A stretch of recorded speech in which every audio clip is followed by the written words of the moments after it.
नमस्कार प्यारे साथियों, मैं कुमार सुनील आपका अपने YouTube channel English with Kumar Sunil में आप सभी का स्वागत करता हूं। जैसा आपको पता है, हमने इंग्लिश ग्रामर के लेक्चर्स की सीरीज चला रखी है और उसमें हमने प्रेपोजिशन हमारा टॉपिक चल रहा है और उसमें भी लगभग हमने 4 लेक्चर्स कर लिए हैं।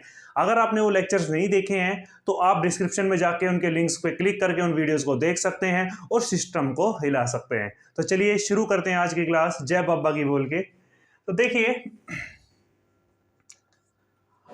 नेक्स्ट हमारे पास आता है till, by and at. Till, by and eight.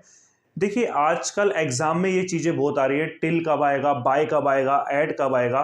तो देखिए, इन चीजों को समझने के लिए सबसे पहले आपको एक चीज देखनी पड़ेगी। एक टाइम फिक्स कर लेता हूं, मैं कह देता हूं 8 AM। ठीक है, 8 AM। ठीक है, 8 AM। देखिए, इनको समझने के लिए सबसे पहले हमने एक टाइम सेट कर लिया। टिल का मतलब जब आपको लगे कि कोई भी एक्शन या कोई भी काम या कोई भी टास्क 8 बजे के बाद भी हो सकता है। ठीक है, जब आपको कैसे लगे कि ये चीज 8 बजे के आफ्टर भी चल सकती है। ठीक है ना, जैसे करेंगे पार्टी सारी रात बोलते हैं ना, तो वही वाली बात है। जब आपको लगे कि भाई 12 बजे के बाद भी डीजे चल सकता है, ठीक है, शादियों में, या 10 बजे के बाद भी चल सकता है। तो मे भी जब आपको लगे लेट वाला काम हो, लेट का मतलब 8 बजे का आपने किसी को टाइम दिया, वो 8:30 बजे आ रहा है, यानी 8 बजे के बाद आ रहा है, तो वहां पर आप क्या लगाओगे? टिल। अगर कोई चीज 8 बजे से पहले ही हो रही है, ठीक है ना, जब आपको लगे कोई चीज पहले ही हो जाएगी दिए हुए टाइम पे, लिमिट पर, तो वहां पर आप क्या लगाओगे? बाय। फिर आपको लगे कि भाई नहीं, ये तो एग्जैक्ट ही 8 बजे होगी। ठीक है, जब आपको लगे कि कोई भी चीज एग्जैक्ट हो रही है तो वहां पर आप क्या लगाओगे? एट। तो देखिए, टिल का यूज कब होगा? जब चीजें लेट होंगी, मतलब कोई टाइम दे रखा होगा उसके बाद। बाय का मतलब पहले, और एग्जैक्ट का मतलब अपने पास एट है ही। और एक बात और बता दूं आपको, जब आपको सेंटेंस में कुछ भी ना दे रखा हो, टाइम का कोई भी आपको नहीं बता रखा, तो आप उसको एग्जैक्ट टाइम पर ही पहुंचाओगे, मतलब एट का यूज करोगे। तो चलिए एग्जाम्पल से समझते हैं। जैसे मैं कह देता हूं, today my brother will reach office, या रीच होम कर लो आप, 8 PM। ठीक है, देखिए मैं लिखा today my brother will reach home. आज मेरा भाई घर आएगा कितने बजे? 8 बजे। ठीक है, अब देखिए, इसमें कोई भी चीज़ें आपको नहीं बता रखी जिससे आपको पता लगे कि चीज़ें लेट होंगी या जल्दी होंगी, या कोई टाइम लिमिट नहीं दे रखी। और जब कुछ भी ऐसी चीज़ ना हो तो सीधा आप लगाओगे एट। ठीक है, तो क्या होगा? Today my father will have reach home at time. अब देखिए एग्जाम में कैसे आएगा। एग्जाम में मान लीजिए यही चीज़ें एग्जाम आई और ऑप्शन पहला दे दिया आपको टिल, सेकंड दे दिया अनलेस, थर्ड दे दिया बाय, और फोर्थ हमने क्या दे दिया? एट। ठीक है, तो देखिए कुछ भी नहीं बता रखा तो आपको सीधा सीधा पता है क्या आएगा? एट आएगा। तो यहां क्या आ जाएगा? एट। ठीक है, नेक्स्ट मैं कह दूं, अगर इसी को ही मैं थोड़ा सा मॉडिफाई कर दूं, today my father will rich home dash 8 PM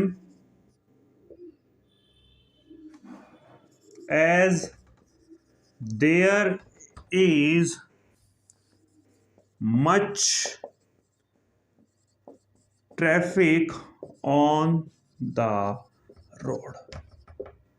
ठीक है, देखना, today my father will reach home dash 8 PM।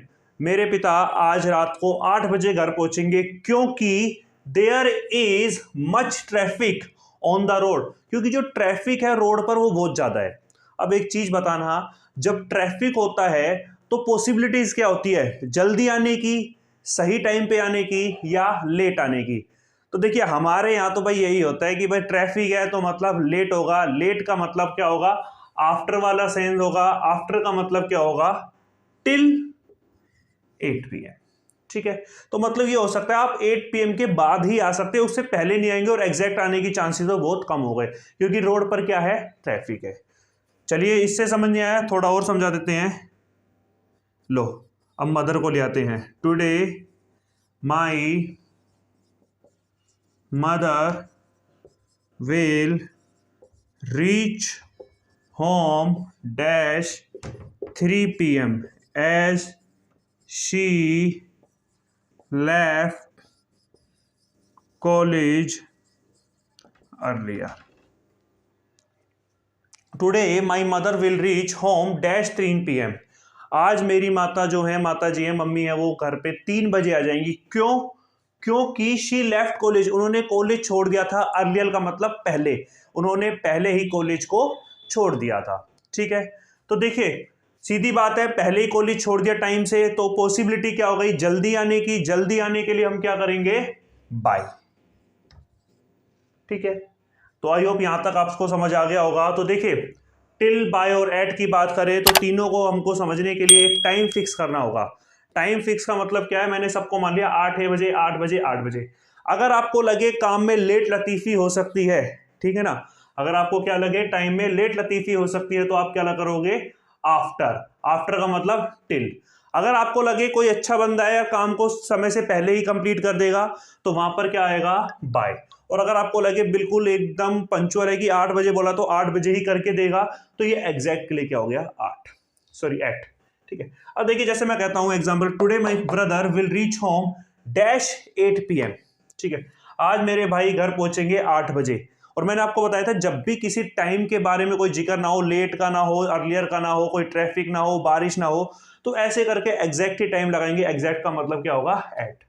फिर हम बोले today my father will reach home dash 8 PM, मेरे पिता 8 बजे पहुंचेंगे। अगर यहां तक होता तो मैं एट लगा देता, लेकिन बाद में इसने कंडीशन दे दी, as there is much traffic on the road. Road पे ज्यादा ट्रैफिक है, रोड पे ज्यादा ट्रैफिक है तो मतलब लेट होने की संभावना पूरी पूरी है, और लेट होने का मतलब यहां पर क्या आ गया, टिल। फिर हम आगे बढ़े, today my mother will reach home dash 3 PM, she left the college earlier. अगर यहां तक होता तो मैं ऐड लगा देता, लेकिन बाद में बोल रहा है कि उन्होंने पहले ही कॉलेज छोड़ दिया, टाइम से पहले कॉलेज छोड़ दिया, यानी कॉलेज पहले छोड़ दिया मतलब जल्दी आ जाएंगे। जल्दी के लिए हमारे पास क्या हो जाएगा, बाय। ठीक है, नहीं समझ आया, एक दो एग्जांपल और कर लेते हैं, ठीक है ना। तो चलिए चलते हैं और एग्जांपल करते हैं इसके। जैसे मैं लिख देता हूं, my office starts dash 9 AM। देखिए मेरा ऑफिस जो है शुरू होता है 9 बजे। देखिए कोई लेट लतीफी वाली बात नहीं कह रहे कि चाबी खो गई, फलाना हो गया, ढिंकाना हो गया, तो ऐसा कुछ नहीं दे रखा है। तो सीधा आप क्या लेके आओगे, exact time, that is at. ठीक है, मैं कह देता हूं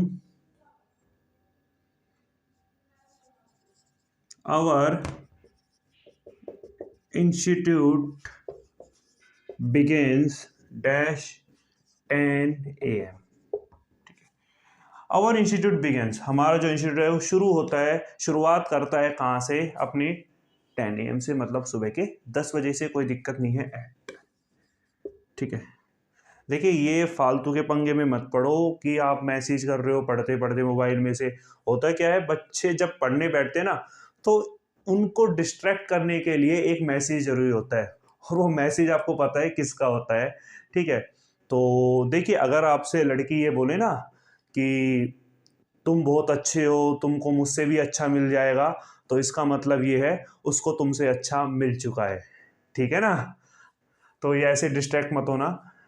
जैसे देखिए नेक्स्ट हम लिख देते हैं,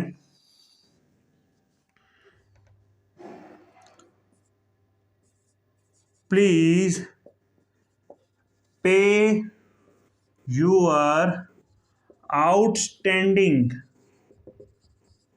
अमाउंट 6 जून। ठीक है, please pay your outstanding amount, और आपको ऑप्शन दे दिए टिल, बाय, एट, ऑन। ठीक है, टिल, बाय, एट और ऑन। ठीक है, अब देखिए सबसे पहले आपको समझना पड़ेगा ये आउटस्टैंडिंग अमाउंट क्या होती है। आउटस्टैंडिंग अमाउंट वो होती है जब आप किसी चीज की सिक्योरिटी भरते हो और सिक्योरिटी से ज्यादा बिल आ जाए और आप बिल पे ही नहीं कर रहे हो काफी टाइम से, तो उस सिचुएशन में क्या होता है, आपके मीटर का कनेक्शन काट दिया जाता है। ठीक है, उसे हम बोलते हैं आउटस्टैंडिंग। फॉर एग्जांपल आपने बिजली का मीटर लिया है, कनेक्शन लिया, उस पर आपने कुछ सिक्योरिटी भरी, मान लो 2,000 रुपये की, और अब आप बिल नहीं भर रहे हो, सिक्योरिटी क्रॉस हो गई, लगभग आपका बिल पहुंच गया 10,000 का और आपकी सिक्योरिटी 2,000 है, तो वहां से वो नोटिस बुक भेजते हैं कि अपना बिल 6 तारीख से पहले जमा करवा लो, वरना 6 तारीख को तो हम मीटर काट ही देंगे। तो मतलब पहले वाली सेंस आती है, और पहले वाली सेंस का मतलब हमेशा क्या होगा, bye.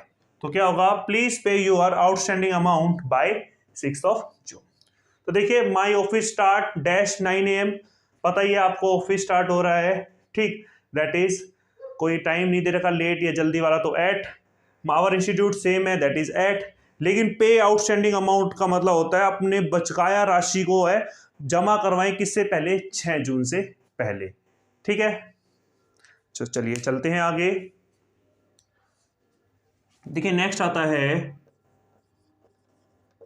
Onwards and up to, onwards and up to, ठीक है।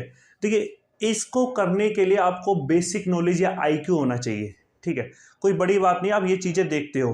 ऑनवर्ड्स जो होता है वो अपना स्टार्टिंग पॉइंट को बताता है, जो कोई भी चीज की शुरुआत को कौन बताता है, ऑनवर्ड्स। एंड अप टू का मतलब होता है ये अपना एंडिंग पॉइंट, जिसे आप जनरली क्या बोल देते हो, डेडलाइन बोलते हो ना, डेडलाइन, तो ये डेडलाइन को दिखाता है। तो जब भी आप किसी चीज की शुरुआत करोगे तो वहां पर क्या लगाओगे, ऑनवर्ड्स, और जब आप किसी की डेडलाइन को दिखाओगे, ठीक है, एंड पॉइंट को दिखाओगे, तो वहां पर क्या होगा, अप टू। जैसे the price of this car 10 lakhs dash. देखिए अब आपने देखा होगा कभी भी टीवी एड आती है कि ये गाड़ी 10 लाख, ठीक है, आप देखते हो 10 लाख। तो एक ध्यान रखना एक चीज को कि कभी भी आप ऑटोमोबाइल सेक्टर में जाते हो, ऑटोमोबाइल का मतलब जहां पर ये बाइक वाइक और ये अपनी गाड़ियां चलती हैं, तो उस सेक्टर में जाते हो तो आपको बेस मॉडल की कीमत बताई जाती है। अगर 10 लाख बोल रहा है तो बेस मॉडल की कीमत है, बेस मॉडल का मतलब सबसे नीचे का मॉडल होता है, तो वो शुरुआती कीमत बताते हैं। अब वो 10 लाख की गाड़ी 18 लाख की भी हो सकती है अगर आप वेरिएंट को चेंज करते रहें, पेट्रोल ले, डीजल ले, सीएनजी ले, इलेक्ट्रिक ले, तो ये होता है। तो कभी भी ऑटोमोबाइल में हमेशा स्टार्टिंग पॉइंट बताया जाता है 10 लाख से शुरू, ठीक है। वो 10 लाख के साथ एक स्टार लगा देते हैं, उस स्टार का मतलब है सारी कंडीशंस है उसके अंदर, वो स्टार बहुत सारी चीजें अपने अंदर दबाए हुए रहता है। कई बार आप देखते हो ना, शर्तें लागू लिख देते हैं, या फिर वो लगा देते हैं स्टार। उस स्टार का मतलब क्या होता है, उसके अंदर सारी टर्म्स एंड कंडीशन है। वो 10 लाख तो सिर्फ आपको बेवकूफ बनाने के लिए, वो लगभग इससे बहुत आगे निकल जाएगी, ठीक है ना। तो ऑटोमोबाइल के सेक्टर में जब भी हम बात करेंगे तो हम शुरुआती कीमत बताते हैं, शुरुआत की कीमत का मतलब होता है ऑनवर्ड्स, मतलब यहां पर आपके रेट हैं वो वेरी हो सकते हैं, ठीक है। आई होप समझ में आ गया होगा। नेक्स्ट में लिख देता हूं, दिस डिस्काउंट या फेयर या सेल डैश दिवाली। अब देखो दिवाली पर क्या होता है, अपने पास जितना भी कूड़ा कवाड़ा होता है ना, दुकानदार क्या करता है उसको सेल में निकाल देता है, थोड़ा मार्जिन कम करके उसको निकाल देता है, ठीक है। तो आपने देखा होगा, कई बार सुना होगा, ये सेल दिवाली तक, लूटो लूटो, लूट लूट लूट, यहां पर ऐसी सेल लग रही है, छाटो 10-10 रुपए, ऐसे बोलते हैं ना। तो क्या होता है हमारे पास दिवाली तक, तो आपने भी देखा होगा कि 10% छूट लीजिए दिवाली पर, buy 2 get 5 up to Diwali, मतलब दिवाली तक। तो वहां पर आपको एंडिंग पॉइंट बता दिया, दिवाली तक, ठीक है ना। तो एंडिंग पॉइंट का मतलब आपको क्या लेके आना पड़ेगा, अप टू, ठीक है। तो देखिए हमने क्या किया आज, ऑनवर्ड्स एंड अप टू के बारे में पढ़ा। ऑनवर्ड्स का मतलब क्या होता है, स्टार्टिंग पॉइंट, ठीक है, किसी भी चीज का स्टार्टिंग पॉइंट क्या होता है, ऑनवर्ड, और एंडिंग पॉइंट क्या होता है, that is up to, that is deadline. जैसे मैं कह देता हूं, the price of this car 10 lakhs dash. ठीक है, किसी ने कभी कार खरीदी हो तो उसको पता होगा कार की हमेशा शुरुआती कीमत बताई जाती है ऑटोमोबाइल सेक्टर में जब आप जाते हो, ठीक है ना। तो दैट इज ऑनवर्ड्स, ठीक है। मैं कहता हूं दिस डिस्काउंट, कोई डिस्काउंट चल रहा है किसी चीज पे, फेयर का मतलब मेला चल रहा है, ठीक है, और सेल का मतलब कोई भी सेल चल रही है, वो दिवाली तक है या क्रिसमस तक है या न्यू ईयर तक है, तो वहां पर डेडलाइन होगी, दैट इज वहां पर आप क्या यूज करोगे, अप टू। तो आई होप यहां तक आपको समझ आ गया होगा बहुत अच्छे से। तो देखिए आज के लेक्चर में हम इतना ही पढ़ेंगे, बाकी कल पढ़ेंगे। अगर आपको वीडियो अच्छी लगती है लाइक कीजिए, शेयर कीजिए, सब्सक्राइब कीजिए, हर बार मैं आपको बोलता हूँ। तो चलिए आगे कल पढ़ेंगे। और देखिए अपने फ्रेंड्स को भी ये चीज़ें आप शेयर कीजिए ताकि उन्हें भी अच्छा लगे, उन्हें भी इंग्लिश की चीज़ें बहुत ईजी लगने लगे। और इसके साथ साथ मैंने मोटिवेशन और फैक्ट्स की सीरीज चलाई हुई है जो आपको डेली लाइफ में भी काफ़ी हेल्प करेंगी। अगर आपने वो भी नहीं देखी है तो वहाँ पर आप प्लेलिस्ट में जाओगे तो वहाँ पे मोटिवेशनल और फैक्ट्स की अलग अलग सीरीज आपको दिख जाएंगी। वहाँ पर भी आप पढ़ के डेली लाइफ में जो आपको इंग्लिश बोली जाती है, जो आप गलतियाँ करते हो डेली कन्वर्सेशंस में, वहाँ से वो चीज़ें सीख सकते हैं। तो आज के लिए इतना ही रखेंगे, कल फिर मिलते हैं इसी वक्त पर। तब तक के लिए बाय, अपना ख्याल रखिएगा, गुड नाइट।